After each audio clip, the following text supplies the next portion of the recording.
Welcome to Das One Hunt. I'm Joao-Pierre Ruth with InformationWeek, and today's episode is a very jam-packed one. We are going to be talking about the RSA Conference that just wrapped this week, looking at some takeaways with some experts in their respective fields, looking at what were some of the kind of like the top things that were discussed, some of the key points of interest from each of them, and I'd like to thank you all for being here today.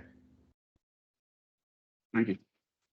So today on the podcast, we have Iain Mulholland, Senior Director Cloud CISO with Google Cloud, Masha Sedova, Vice President of Human Risk Strategy with Mimecast, Jason Mar-Tang, Field CISO at Pentera, Etay Maor, Chief Security Strategist with Cato Networks. Thank you all for being here. Thank you. Thank you. Right. All right. So let's kind of start off with just like some quick top of mind thoughts from your takeaways from this year's RSA conference. There is definitely lots of conversations that I saw about like disinformation, AI, of course, and there's definitely, of course, a lot of policy matters that kind of came through with the various elements of government that were present there. Iain, what were some of your quick thoughts, and can you tell folks a little bit about your work at Google Cloud? Yeah, so I run security engineering in the Cloud CISO organization, part of Google Cloud. My first RSA actually in a couple of years since the pandemic.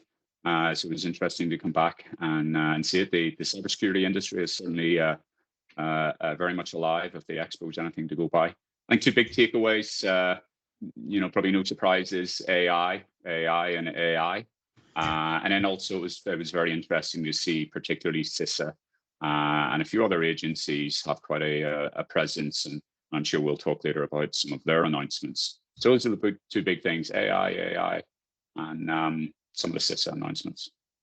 Great. Thank you very much for that. Masha, tell me what were some of your quick thoughts from this year's RSA conference and a little bit about your area of focus. Yeah, so my angle in cybersecurity is the human elements. I've been really focused on how we think about securing that aspect. So looking at what's happening in that space, but all things AI, I will absolutely double down that. You didn't find a vendor on the floor.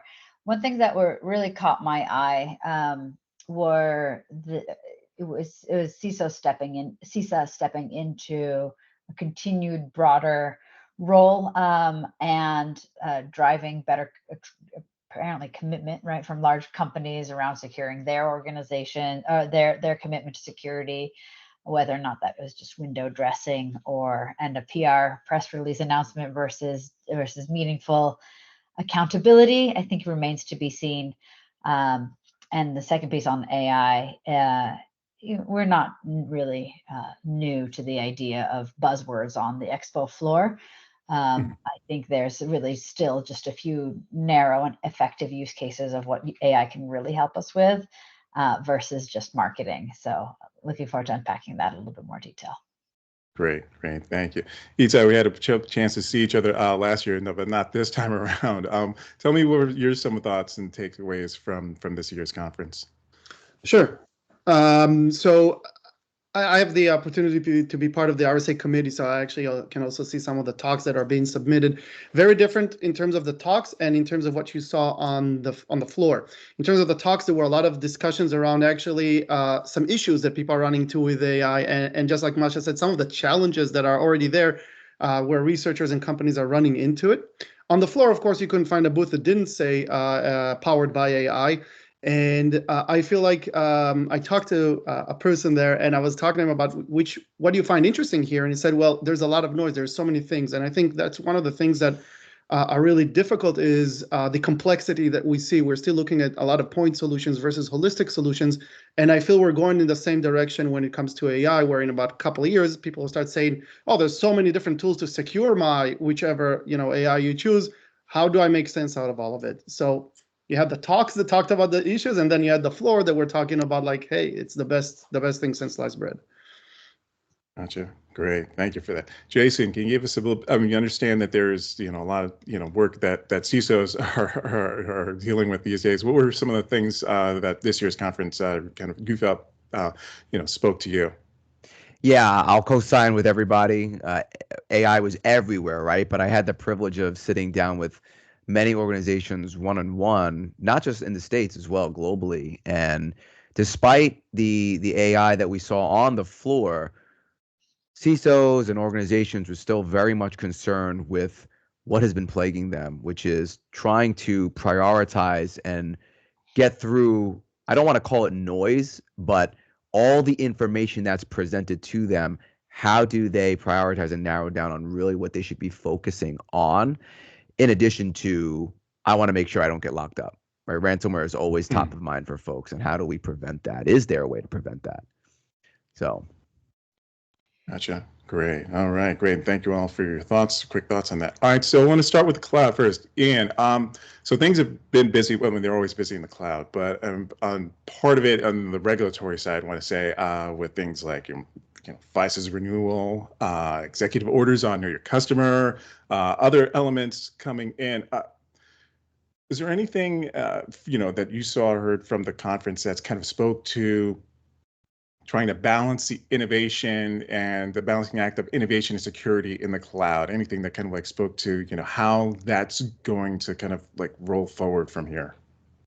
Yeah, well, I think, as a couple of us mentioned, CISO was very present.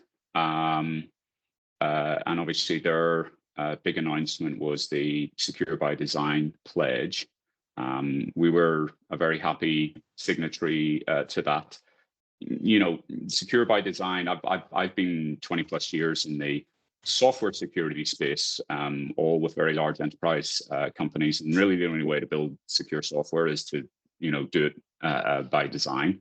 And from the get-go, you can't build security on. And despite everybody on the show floor telling you that, their solution is going to secure everything, it all starts with, building the software more securely. So for us, it's actually a little bit of a kind of no-brainer. We've been doing it for a very long time. But what was provides me a little bit of hope that we're making some progress with it is that there's, I think, a total of 68 signatories. Mm-hmm. So there's the usual suspects that you would expect, like, Google and many of our other kind of peer cohort, but seeing so many other enterprise companies sign up, I think, provides some hope. And I think CISA has struck a reasonable balance. Often we can see, regulations, or whilst this isn't a regulation, it's a pledge, but we can see recommendations come down that, sound great on a whiteboard, but in practice really don't scale, particularly when you're, working at hyperscale. I think it strikes a good balance. And so, that for me was a highlight. Great. Thank you for that. Etay, was there much from your perspective that really spoke to, the security demands for resources at the edge? What kind of discussions, if any, that were really kind of speaking to, dealing with threats, kind of like in that element of IT? Yeah, so as mentioned before, kind of like ransomware is top of mind for a lot of discussions, and a lot of it has to do with the initial access of how they get in and how do we actually secure everything. I've been in several discussions where, admittedly, we talked about how it's extremely different from what it was years ago, where you would walk in as a CISO into an organization, everything was in your perimeter, everything was under your control. And now you see the attackers coming from all kinds of different areas. Some of them are under your control, like the branches and perhaps the people even working from home. Others are really not, where it's the cloud services or third-party providers, where you are inheriting their security because they're working on your network, but you're not necessarily in charge of it or have a lot to do with it. So there are a lot of discussions as to how do we look into these areas, especially, by the way, in the light of what we see threat actors.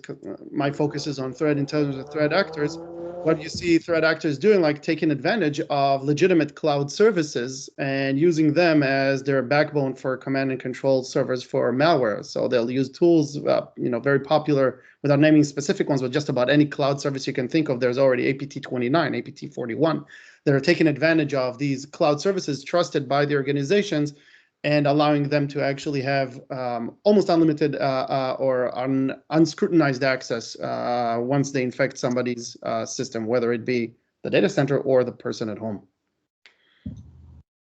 Gotcha. Great. Masha, let's talk about the human element of things, collaboration, email, what have you.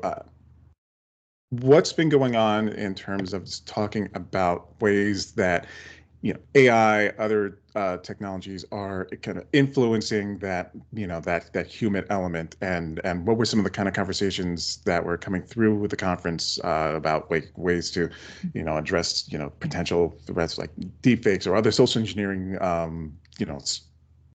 tricks that are being pulled these days? Yeah, absolutely. Yeah, so the human element comes and goes as far as a favorite topic at RSA, and topics like phishing, right, credential theft. We're definitely in a backseat this year, but what did dominate the landscape was a lot about distrust and the use of AI in spreading distrust, especially as it in the upcoming elections, right? And so the concerns that we're really seeing is it's less about the idea of AI and hackers using that to compromise election infrastructure, and much more of a fundamental, maybe even philosophical question of how do we deal with foundational shaking up of the trust in our ecosystem, right? Where with the ease of altering videos, creating deep fakes, both from security perspective, right, but also as it relates to spending and getting people to take malicious action, right, but actually spreading social media misinformation, and a lot of conversations around how we might go about this. But it's a very interesting problem because partially obviously technical, right, to detect whether or not something is valid and deep fake oriented versus a true genuine copy. But part of it is really understanding, where and whose responsibility is it to educate the public and educate employees. This is beyond what security training can do, because it is unreasonable to expect an individual to be able to detect a really sophisticated deepfake attack, as we have seen in several of the past headlines that in the last few months, where deepfakes have been successfully used to target companies and individuals. So a lot more philosophical questions, right, and far fewer answers than I would have liked to see, but we're asking the right questions.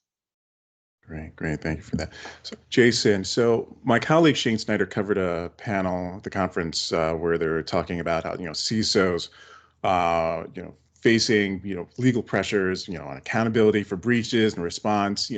Were there any new thoughts on ways that could help CISOs? That came up during the conference in addition to the pressures that they're facing. Yeah, naturally the pressure on CISOs, it's extremely difficult, especially what we've seen over the last year or two with some of the legal ramifications. What we're seeing, and this actually reflects in our state of pen testing annual report that we offered, is 69% of CISOs would like to have testing, continuous security validation testing brought in-house. So yes, they've for many years taken the layered defense approach, but naturally, as we're seeing, it's not enough. So in order to try and proactively get in front of that, security programs are now trying to be proactive as opposed to being reactive. And that is all done by running attack emulation, seeing and viewing the network through the lens of the attacker to understand risk. I mean, we were talking about how threat actors are leveraging cloud services, et cetera. Yeah, I mean, because cloud is now the new frontier, but it's not limited to cloud. You can pivot from cloud admin or on-prem workstations into the cloud and vice versa. So what we're seeing now is a shift where CISOs and generally security practitioners are looking to try and be more proactive in the approach, to just get in front of things before they happen. And if you can identify risk and stop risk before it comes to pass, well, that's great, right? That's an ideal scenario.